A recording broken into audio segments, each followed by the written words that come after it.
लहान लहान लेकरं रडायली म्हणजे आपण त्यांना जवळ घेऊन थांबवतो का काय करतोय? त्याच्या तोंडापुढे देतो, मोठ्यानं बोला ना, हा त्यांच्या तोंडापुढे देतो मोबाईल. आणि त्या मोबाईलमध्ये चांगलं तरी काही लावून देतो का?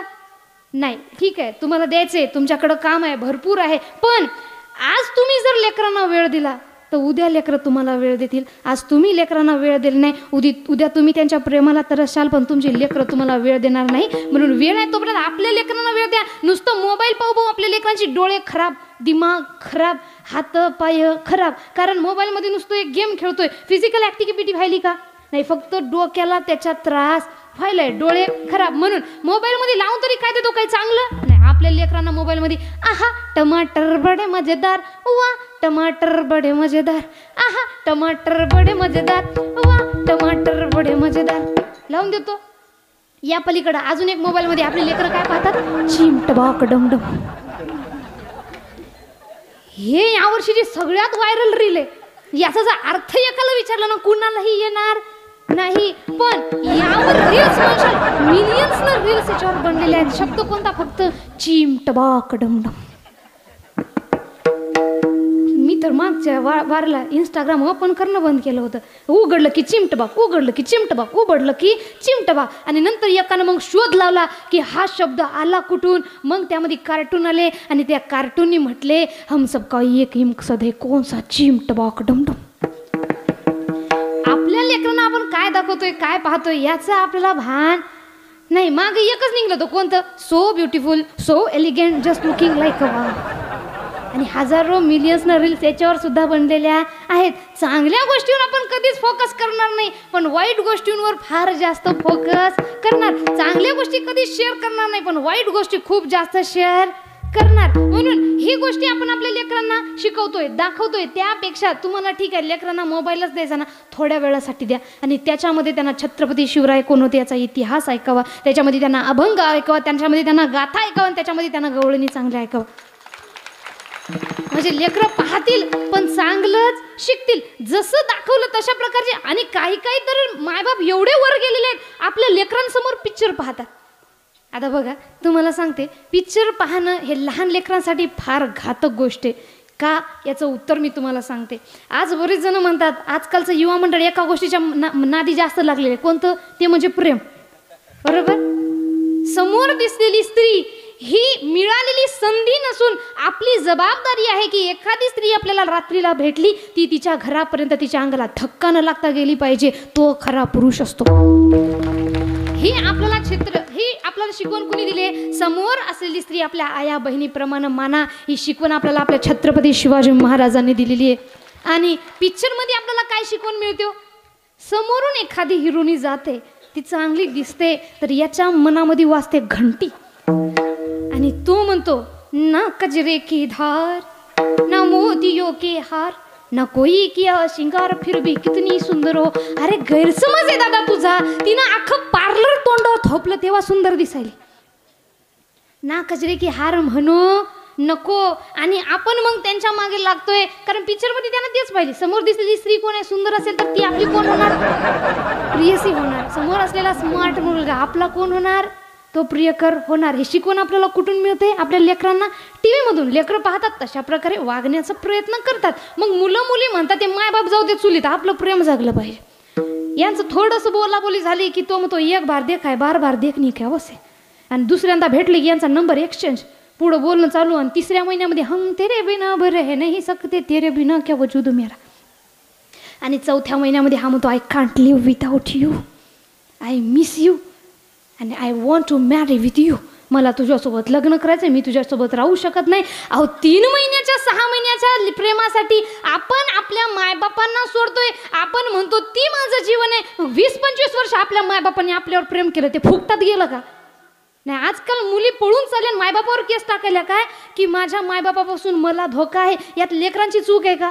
नाही. त्यांना जसं तुम्ही दाखवशाल तशा प्रकारे ते वागणार. म्हणून म्हणतात वाहिला उद्वेग दुःखाची केवळ भोग नेते फळसंचिताचे. नंतर रडून पडून फायदा नाही. आता तुम्ही आपल्या लेकरांना चांगले संस्कार द्या जेणेकरून त्यांनी चांगल्या मार्गावर गेले पाहिजे, वाईट मार्गावर त्यांनी जाऊ नाही. म्हणून तरुण वर्ग हा कीर्तनामध्ये आला पाहिजे. अख्ख्या या समाजामध्ये, अख्ख्या भारत देशामध्ये, अख्ख्या अखंड हिंदुत्व महाराष्ट्रामध्ये जगाला, समाजाला चांगली दिशा दाखवण्याचं काम कोणी करत असतो तो वारकरी संप्रदाय करतोय.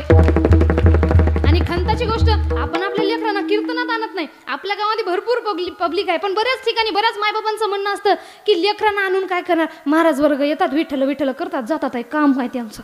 लेकरा तू अभ्यास कर. अहो, आपले जेवढे काही एक्सपेरिमेंट आहेत, जेवढे काही सायन्स म्हणून आपण उड्या मारतोय, हे सगळे एक्सपेरिमेंट आपल्याला आपल्या गाथेमध्ये, आपल्या ज्ञानेश्वरीमध्ये भेटतात. एक उदाहरण बघा, बाष्पीभवनाची प्रक्रिया. पाऊस कशा प्रकारे पडतो आपल्या सर्वांना माहिती आहे. आपण सर्वजण शाळेमध्ये शिकलो. काय, सूर्य तापतो आणि पृथ्वीवरच्या पाण्याची वाफ होते, तीच वाफ वर जाते, त्याच्यावर ढग बनतात आणि नंतर ती पाणी बनून वर्षा होते. ज्ञानेश्वर माऊली कोणत्याही टेलिस्कोपच्या, कोणत्याही मशीनची मदत न घेता हे आपल्याला सांगतात, मी सूर्याचे निवेशे तपे ते हे शोषे, पाठी इंद्र बनूनी वर्षे. सूर्य बनून मीच हे सगळं पाणी शोषतो आणि नंतर इंद्र बनून हे सगळं पाणी मीच या पृथ्वी तलावर पाडतो. किती मोठा शोध आहे बघा. पुढा अजून एक, कोपर्निकस या शास्त्रज्ञांनी शोध लावला म्हणतात. कोणता? पृथ्वी सूर्याभोवती फिरते का सूर्य पृथ्वीभोवती फिरतो. आता आपल्या सर्वांना माहिती आहे की पृथ्वी ही सूर्याभोवती फिरते, पण हा एवढा मोठा शोध कोणत्याही टेलिस्कोपची मदत न घेता, कोणत्याही मशीनची मदत न घेता 750 ते 800 वर्षापूर्वी आमचे ज्ञानेश्वर माऊली सांगतात, उदय अस्ताचे प्रमाणे जैसे न चालता सूर्याचे चालणे. पृथ्वीवर उदय आणि अस्त होतो आणि त्याच्यामुळं सूर्य हा चालत नसून, पृथ्वीभोवती फिरत नसून फक्त फिरल्यासारखा भासतो. किती मोठा शोध आहे हा आपल्याला आपल्या ज्ञानेश्वरीने दिलेला आहे. पुन्हा एक बाळ कसं जन्माला येतं, हा शोध सुद्धा आपल्याला आपल्या ग्रंथांमध्ये. या पुढे जाऊन एवढ्या या आपल्या आकाशगंगेमध्ये आपल्या गॅलेक्सीला नाव दिलेले. कोणतं? मिल्की वे गॅलेक्सी. आपण सर्वजण वेल एज्युकेटेड दिसतं इथं. मिल्की वे गॅलेक्सी ही आपली स्वतःची गॅलेक्सी आहे. सूर्य हा स्थिर नसून मिल्की वे गॅलेक्सीला परिभ्रमण करतो. हा एवढा मोठा शोध आपल्याला आपल्या वेद पुराणांमध्ये सापडतो, ते पण कोणत्याही मशीन नसताना. आणि तरी आपण म्हणतो काय, Indian culture is a bad culture.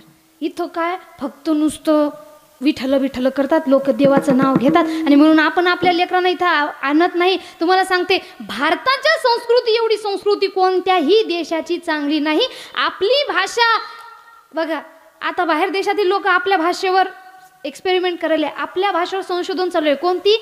Sanskrit, जी आपली असून आपल्याला येत नाही. आणि एवढी गोड भाषा आहे आपली बघा, की एखाद्याला आपल्या संस्कृत भाषेमधून शिवी जरी दिली ना त्याला कळत नाही. का? कारण आपल्यापैकी कुणालाही संस्कृत येत नाही. एवढी सुंदर आपली भाषा, पण आपल्या भाषेचं ज्ञान आपल्याला नाही. आणि परकीय लोक आपल्या भाषेवर काय करतात, त्यांनी एक्सपेरिमेंट करत आहेत, त्याचं संशोधन करत आहेत. आपली मराठी भाषा सुद्धा आपल्याला येत नाही. आपल्याला कोणती भाषा जास्त आवडते बोलायला?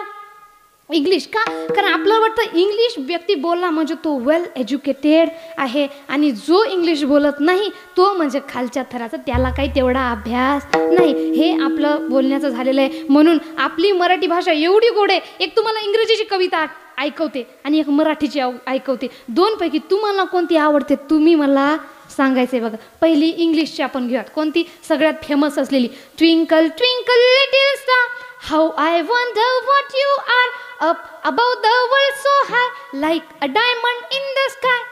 चेहऱ्यावर कुणाचे हावभाव नाही. पण एक आपली मराठीची कविता आहे का? कोणती?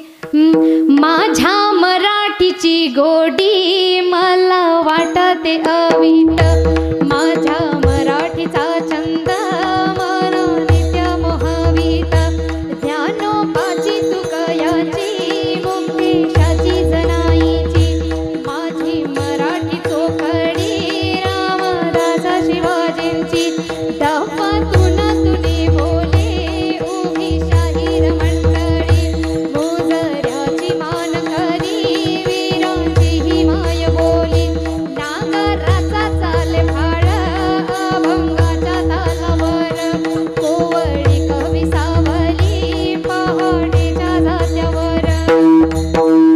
किती गोड कविता आहे. पुन्हा आपल्या कवितेमध्ये अर्थ सुद्धा आहे. मराठी भाषेची गोडी काय हे या कवितेमधून सांगितलेले आहे. पुन्हा या पृथ्वीवर जेव्हा आपण सर्व इथं शेतकरी आहेत, किती वर्ग आहे शेतकरी? जवळपास सर्व शेतकरी आहे. शेतीमध्ये एक बी टाकल्यानंतर ते वर कसं आहे ते सुंदर एक वर्णन एका कवित्रीनं केले आहे. कोणतं? धरतीच्या कोशीमध्ये बिय बियाणं निजली वर पासरली माती तशी शाल पांघरली बिय टरारे भुयेत सर्व कोंब आलवरे बहरलं शेत जसं अंगावरती शहारे ऊन वाऱ्याशी खेळता एका एका कोंबातून प्रगटले दोन पानं जसे हात जोडी सण. बघा आता मी वादकांना पखवाज वाजव म्हटलं का? टाळ वादकांना टाळ वाजव म्हटलं? तू मला टाळी वाजव म्हटलं नाही. इंग्लिशच्याही वेळेस म्हटलं नाही, मराठीच्याही वेळेस म्हटलं नाही. मराठी भाषेमध्ये एवढी गोडी आहे, समोरच्याच्या मनामध्ये आपोआप मन डोलायला लागतं. म्हणून किती सुंदर रचना केलेली आहे बघा ना. धरतीच्या कुशीमध्ये बिय बियाणं निजले. आता तुमच्या इकडे कोणतं पीक घेतात तो? ऊस. आता बघा एखादं सोयाबीन घ्या, कापूस घ्या, आपण त्याची बी लावली नंतर काय करतोय? त्याच्यावर माती टाकतोय. अर्थ बघा, धरत्रीच्या कुशीमध्ये बी बियाणं निजली आणि वर पसरली माती, जणू काही त्यांना शाल पांघरल्यासारखी आपण पसरून टाकतोय. आणि अशा प्रकारे ते वर येतं. प्रगटले दोन पानं जसे हातजोडी सण. तुम्ही बघा सोयाबीन कापसाचं पान जेव्हा वर येतं ना, ते दोन्ही पानं एकमेकांना चिटकून असतात, जणू काही ते आपल्याला नमस्कार करत आहे. म्हणून एवढी सुंदर भावपूर्ण आणि मनाला छेदणारी अशी अर्थपूर्ण रचना आपल्या मराठी भाषेमध्ये. आता इथं विषय माझा हा नाही की तुम्ही तुमच्या लेकरांना इंग्रजी शिकू नका. मी तर सर्वांना सांगते लेकरांना मागं ठेवायचं नाही. लेकरांना इंग्रजी कशाला? इंग्रजी शिकवा, फ्रेंच शिकवा, जॅपनीज शिकवा, चायनीज शिकवा, प्रत्येक भाषा आपल्या लेकरांना शिकवा, पण आपल्या भाषेचा अभिमान न सोडता लेकरांना दुसरी भाषा शिकवा. तर आपण मराठीनं आपल्या लेकरांना मराठी बोलायची लाज वाटते, यापेक्षा दुसरी कोणती लाजिरवाणी गोष्ट नाही. छत्रपती संभाजी महाराज छत्रपती होते, मराठी भाषा बोलत होते. आपल्याला वाटत असेल त्यांना इंग्रजी येत नाही. अहो, वयाच्या 16व्या वर्षाच्या 17व्या वर्षी 16 भाषा माझ्या छत्रपती शंभूराच्या नावगत होत्या, पण तरी सुद्धा मराठी बोलायची कधी लाज वाटू दिली नाही. आणि अशा प्रकारे आपल्याला वाटतं छत्रपती शिवाजी महाराज, छत्रपती संभाजी महाराजांसारखं माझं लेकरू व्हावं, पण छत्रपती शिवराय घडण्याआधी माँसाहेब जिजाऊ घडणं गरजेचं आहे. महिलांचं आपल्या जीवनामध्ये एवढं महत्त्वाचं स्थान आहे की एक महिला आपल्या महलसारख्या घराला क्षणामध्ये खंडर बनवण्याची ताकद ठेवते, आणि झोपडी जरी असेल तरी क्षणामध्ये त्या झोपडीला सुद्धा महल बनवण्याची ताकद एका महिलेमध्ये आहे बघा. कारण आपल्या महाराष्ट्राला 2 छत्रपती देणारे म्हणजे एकच महिला, आमच्या राजमाता राष्ट्रमाता जिजाऊ. आणि बरेच जण म्हणतात आज लेकरं घडली याला कारणीभूत मायबाप वर्ग, स्पेशली आई आहे. कारण म्हणतात छत्रपती शिवराय घडली, या मग कारण काय? माता जिजाई होती शिवबाची आई, म्हणून महाराष्ट्राला लाभली शिवशाही. धन्य धन्य ती आई राष्ट्र पावन होई, तिची थोरवी थोराज महाराष्ट्र गाई. माता जिजाई होती शिवबाचे आणि म्हणून महाराष्ट्राला लाभली शिवजाई. म्हणून म्हणतात प्रथम वंदन कुणाला? हे माँसाहेब राष्ट्रमाता राजमाता जिजाऊंना. नंतर म्हणतात परवाना केली दुधाची तुझ्या जिजागा, झाला महाराष्ट्राचा राजा शिव माझा ग, झाला महाराष्ट्राचा राजा शिव माझा ग, झाला महाराष्ट्राचा राजा शिव माझा ग, झाला महाराष्ट्राचा राजा शिव माझा ग. काय म्हणतात? छत्रपती शिवाजी महाराज जर जन्माला आले नसते, शिवबा जन्म आलाच नसता, मानव धर्म बुडाला असता, मानव धर्म बुडाला असता.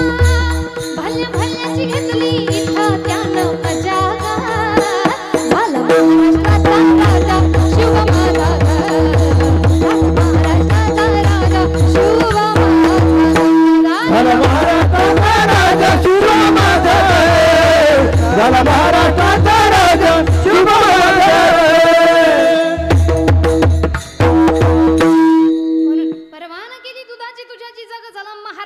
राजा शिवबा माझा ग, असे छत्रपती शिवाजी महाराज आपल्या पोटी यावं हे प्रत्येकाला वाटतं, पण तसे संस्कार देण्याची आपल्याला काहीही घाई पडलेली नाही. मला सांगा, तुम्हाला खायला आवडते आंबा आणि लावायले बाबळीचे झाडं, त्या बाबळीच्या झाडाला किती पाया पडल्या तरी तुम्हाला खायला आंबा मिळेल का?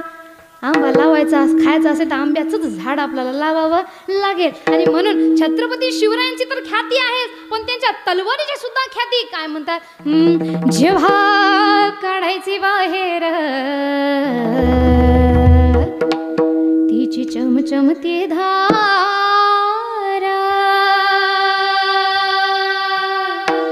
जेव्हा काढायची बाहेर तिची चमचमती धार, कशी घुसती कशी घुसती कशी घुसती शिवरायाची तलवार, कशी घुसती शिवरायाची तलवार, कशी घुसती शिवरायाची तलवार, कशी घुसती शिवरायाची तलवार.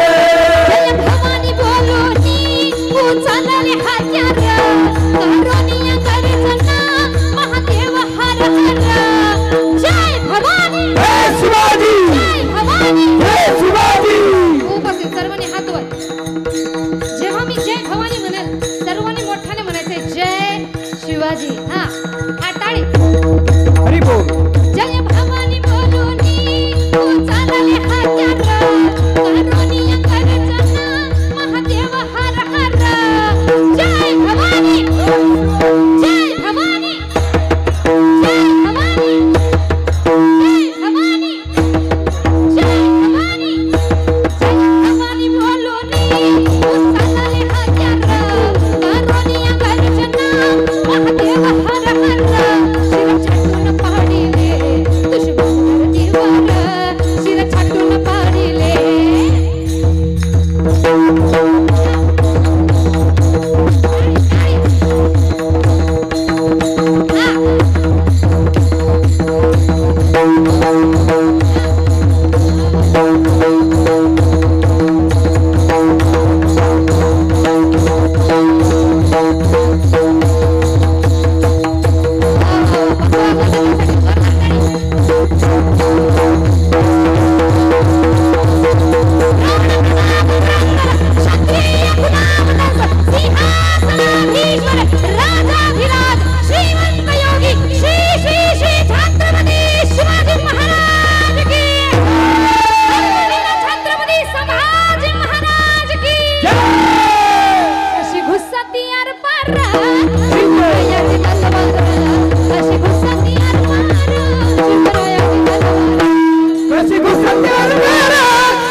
अशा प्रकारे म्हणतात त्यांची तर ख्याती आहेच, पण त्यांच्या तलवारीची सुद्धा ख्याती आहे. आज आपण आपल्या लेकरांना भक्ती मार्गात आणत नाही, आज आपण आपल्या लेकरांना चांगलं शिकवण देत नाही का? कारण आपल्याला वाटतं माझ्या जीवनामध्ये मी फार संघर्ष केलेला आहे आणि मला जे मिळालं नाही ते मी माझ्या लेकरांना देणार आणि त्यांचं जीवन आनंदमय झालं पाहिजे. पण तुम्हाला एक गोष्ट सांगते, आपली सगळ्यात मोठी चूक हीच आहे बरं का, की आपण आपल्या लेकरांना संघर्ष काय हे माहिती होऊ देत नाही आहे. जोपर्यंत लेकरांना संघर्ष काय हे कळणार नाही तोपर्यंत लेकरांना कोणत्याही गोष्टीची किंमत कळणार नाही. अहो फुकटाचे हरामाचे किती रुपये असू द्या, खर्चायला काही वाटत नाही. 1 रुपया जरी स्वतःच्या मेहनतीचा असेल ना खर्चताना 10 वेळ माणूस विचार करतो, कारण त्याच्यासाठी मेहनत केलेली असते. एक दृष्टांत तुम्हाला सांगते बघा. एक व्यक्ती होता, त्याला लग्नाचे 10 वर्ष झाले पण त्यांना मूल बाळ नव्हतं आणि लग्नाच्या 10 वर्षानंतर त्यांना एक मुलगा झाला. मुलगा झाल्यानंतर त्याला एवढा आनंद झाला, एवढा आनंद झाला, त्याला वाटलं की मला जे मिळालं नाही ते सगळं माझ्या मुलाला मिळालं पाहिजे, म्हणून त्याने तोंडातून शब्द काढावून ते त्याच्या बापानं हजर करावं. एवढा लाडका त्यांचा मुलगा होता आणि शेवटी मुलगा लहानाचा मोठा होऊ लागला. तो शाळेमध्ये जाण्याच्या योग्य झाला. पहिल्या वर्गामध्ये जायचे. वडिलांनी मोठ्या शहरामध्ये जाऊन चांगले त्याच्यासाठी शूज बूट घेऊन आला आणि वडिलांनी ते बूट त्यांच्या आईकडे गेलेले आणि म्हणाला आपल्या मुलाला ते बूट दे, मी थोडं कामावून येतो. आईने बूट मुलाला दिले आणि बूट पाहताच मुलगा म्हणाला आई मला हा कलर आवडला नाही. आई म्हणाली अरे तुझे वडील तुझ्यावर एवढं प्रेम करतात बाळा, तू काय कर काही दिवसासाठी घाल, दुसऱ्याच दिवशी तुझे वडील तुला म्हटलं तेव्हा नवीन बूट आणून देतील, पण लांबून आणले त्याच्यामुळं असं करू नको, तू घाल. एवढे दिवस लाडानं वाढलेला मुलगा तो म्हणाला नाही म्हणजे नाही. जेव्हा आईने जबरदस्ती केली त्याने बूट घेतला विहिरीमध्ये फेकून दिला. आता जवळपास 500-600चा तो बूट होता आणि त्याने विहिरीमध्ये फेकून दिला. जेव्हा ही गोष्ट त्यांच्या वडिलांना कळाली तेव्हा वडिलांना वाटलं, अरे ज्या व्यक्तीसाठी, ज्या मुलासाठी आपण एवढी मेहनत करतोय त्याला 1 रुपयाची आपल्या एवढ्या मेहनतीची किंमत नाही, म्हणजे कितीही त्याच्यासाठी कमावून ठेवून फायदा होणार नाही. पण त्याला वाटलं आता काहीतरी आपल्याला करावं लागेल, म्हणून त्याने मुलाकडे गेला आणि मुलाला, मला बाळा, आजपासून जोपर्यंत तू 100 रुपये कमावून माझ्या हातात देणार नाही तोपर्यंत तुला जेवायला मिळणार नाही. आणि गावामध्ये सगळीकडे सांगते याला जेवायला देऊ नका. आता मुलगा दिवस उजळला, त्याला भूक लागली, आता काय करावं. बाप थोडा कठोर, आईकडे गेला ना, आई थोडं पैसे दे ना, मला भूक लागली, काय करावं. आता मुलांची सगळ्यात मोठी वकील कोण असते? सगळं काही चुकतं हे कुणामुळं? त्याच्या सगळ्या चुका आपण पदराआड घेतो. मुलांना जिथं बरोबर आलं तिथं शाबासकी द्या, पण जिथं चुकलं तिथं शिक्षा द्यायला कधीच मागं येऊ नका. आज तुम्ही त्यांची 1-2 छोट्या चुका पदरामध्ये घेत असाल, पण पुढं चालून या छोट्या चुकांवर तो अशी मोठी चूक करेल की तुमचा पदरही ते चूक घेण्यासाठी कमी पडेल. म्हणून लेकरांच्या पाहिजे त्या चुका पदरामध्ये घ्यायच्या, आगाऊच्या नको. अशा प्रकारे ती आई म्हणाली, ठीक आहे ना बाळा, तुला भूक लागली, काय होत नाही. तिने घेतले पैसे जवळचे दिले ना त्याला. बापाकडे गेला, हे घे बाबा पैसे. बाप म्हणाला, काय नाही, ते बुटं फेकले तसे विहिरीमध्ये फेक, जेवायला विहिरीमध्ये फेकले, जेवायला बसला. दुसऱ्या दिवशी असं झालं, पैसे घेऊ आईने दिले, त्याने विहिरीमध्ये फेकले, जेवायला बसला. तिसऱ्या दिवशी वडिलांना कळालं की आई पैसे देत आहे, आई जवळच्या आधी पैसे काढून घेतले. आता आई म्हणाली, बाळा माझ्याजवळ काही पैसे उरले नाही, काय करावं.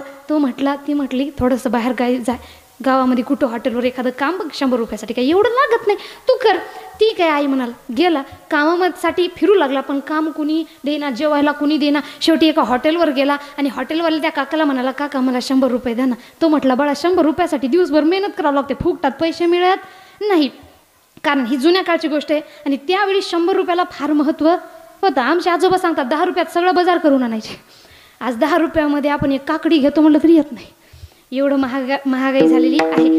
म्हणून अशा प्रकारे तो मुलगा म्हणाला, ठीक आहे काका, जे काम असेल ते करेल, पण भूक एवढी लागली, मला काम द्या. ठीक आहे, जेवढी काही कस्टमर येतात सर्वांना खिचडी दे, भजे दे, चहा लागते, काय ते दे. दिवसभर सगळं काम करताना दिवसभर सगळं काम केलं आणि शेवटी ना तो म्हणाला, काका पैसे द्या ना. म्हटलं अजून 100 रुपयाचं काम झालं नाही, सगळी भट्टी साफ कर, सगळे ताटं धुवून टाक, हॉटेलला कुलूप लाव, चाबी माझ्याजवळ आणून दे. त्याने सगळे काम केले, चाबी दिली, तेव्हा त्याला 100 रुपये मिळाले. जेव्हा 100 रुपये त्याच्या वडिलांच्या हातामध्ये द्यायला तो गेला, वडील म्हणाले, माझ्याजवळ नको देऊ, जा विहिरीत फेक आणि लवकर जेवायला ये.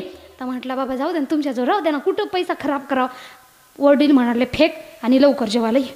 तो गेला विहिरीकडं फेकण्यासाठी हात समोर करतो, पण हातातून पैसा सुटना. दुसऱ्या वेळेस हात केला, वडील म्हणले, अरे जेवण थंड व्हायलंय बाळा, लवकर ये ना, लवकर ये. त्यावेळेस त्याने फेकण्यासाठी पूर्ण हात वर केला, हातातून पैसा सुटना. वडील म्हटले, थांब मी फेकतो, तुझी मदत करतो. वडिलांनी हातातून पैसा घेतला आणि फेकतो म्हटले. त्याने वडिलांचा हात धरला आणि बाबांना मागे लोटलं, बाबा प्लीज मला नका ना फेकू पैसे. आता बाप म्हणाला, बाळा 2-3 दिवस झाले सारखं तू 500चे बुटं फेकले, 2-3 दिवस झाले 100 रुपये त्याच्यामध्ये फेकत आहे, या 100 रुपयाला काय सोनं लागलं का?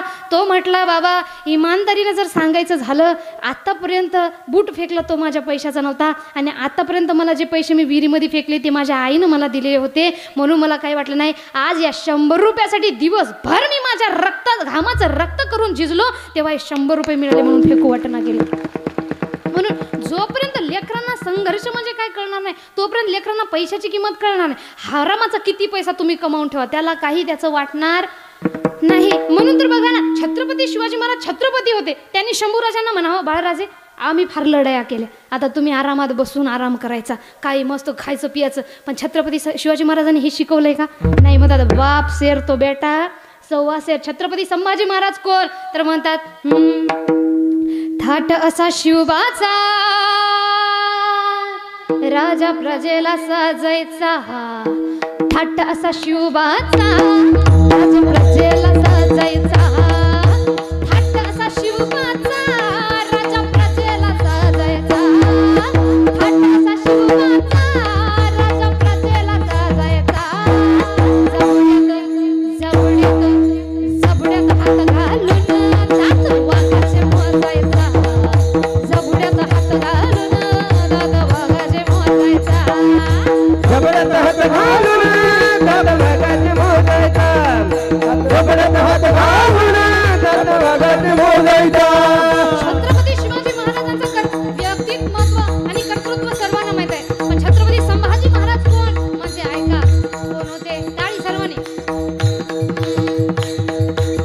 चमचम करणारी साजे तलवार हाती पोलादी छातीचा राज छत्रपती भल्या भल्या वैर्याला पाणी घाटातले पाजायचा भल्या भल्या वैर्याला पाणी घाटातले पाजायचा धर्मवीर छत्रपती संभाजी महाराज की सबड्यात हात घालून दात वाघाचे मोजायचा सबड्यात हात घालून दात वाघाचे मोजायचा सबड्यात हात घालून दात वाघाचे मोजायचा सबड्यात हात घालून दात वाघाचे मोजायचा